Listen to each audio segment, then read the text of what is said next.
Coventry on the night of November the 15th, 1940.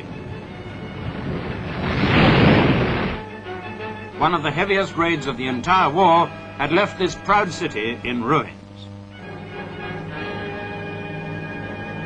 Its people shot and homeless, its lovely 15th century cathedral shattered and wide open to the sky.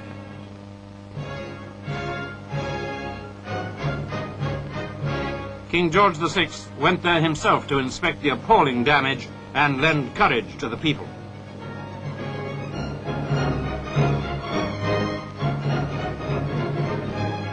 It was in 1948 that the first result of their efforts to rebuild the city became evident. The Queen, then Princess Elizabeth, went to inspect the plans.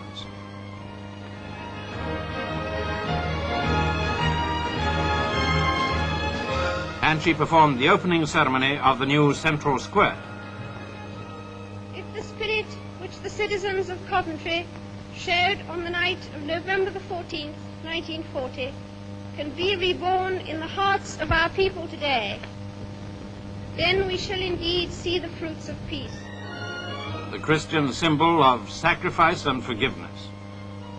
In 1950, Sir Basil Spence's design for the new cathedral was chosen. Then in 1956, the Queen came to Coventry again, this time to lay the foundation stone.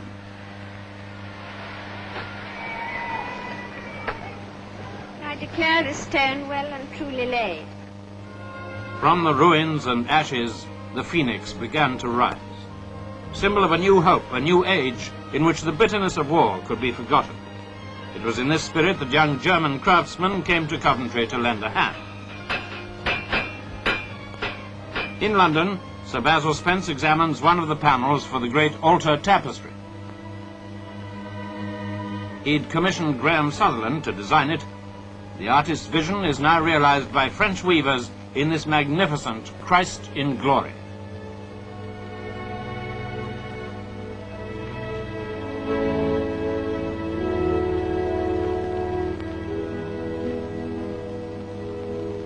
So, an act of faith reaches its climax, as inside the new cathedral, the congregation awaits the arrival of the Queen.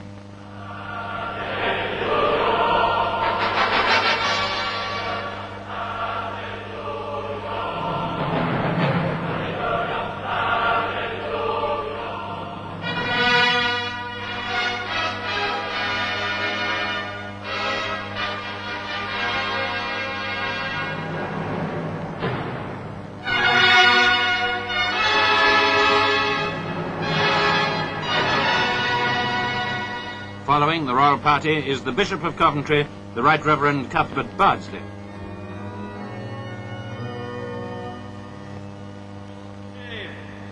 Welcome to you all. In God's name, welcome to you.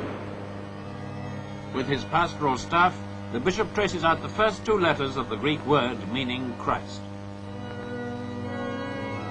This is to signify that the church, which he is now to consecrate, belongs to Jesus Christ. That thou wouldest vouchsafe to purify, hallow, and consecrate with the everlasting plenitude of thy sanctifying power this church. The bishop then consecrates the font, a boulder brought from a hillside near Bethlehem.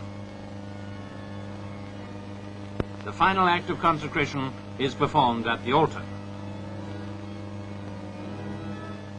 With thy holy and life-giving spirit, vouchsafe to bless,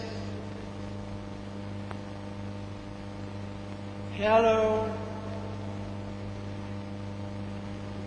and consecrate this altar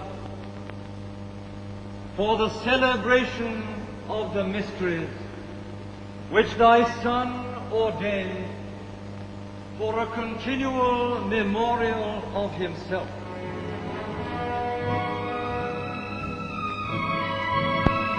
Now a pure white cloth is draped upon the altar. And finally the Queen signs the deed of consecration. A moment of great rejoicing for Christians everywhere. Here is a magnificent offering to to the glory of God.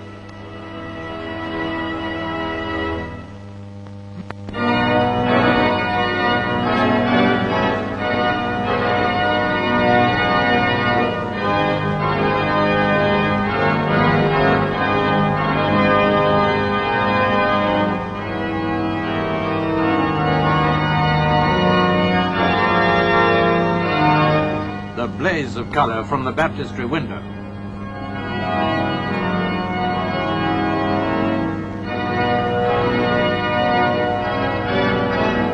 The delicately engraved angels and saints decorating the great west screen.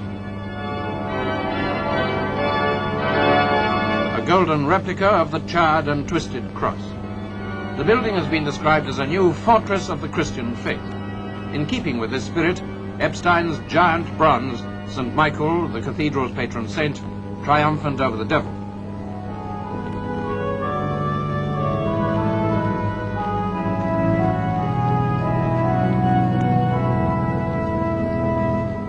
Magnificently fashioned out of pink sandstone and surmounted by a flying cross, built in the service of God for the needs of a modern industrial city.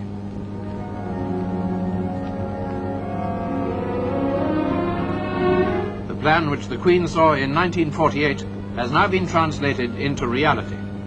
From this focal point, they rebuilt a city worthy of the people who withstood that terrible night in November 1940. Nor have more ancient traditions been forgotten. The future needs of the community are fulfilled in simple but striking architecture. The planned central shopping area from which road traffic is excluded, making it safe for shoppers and their children.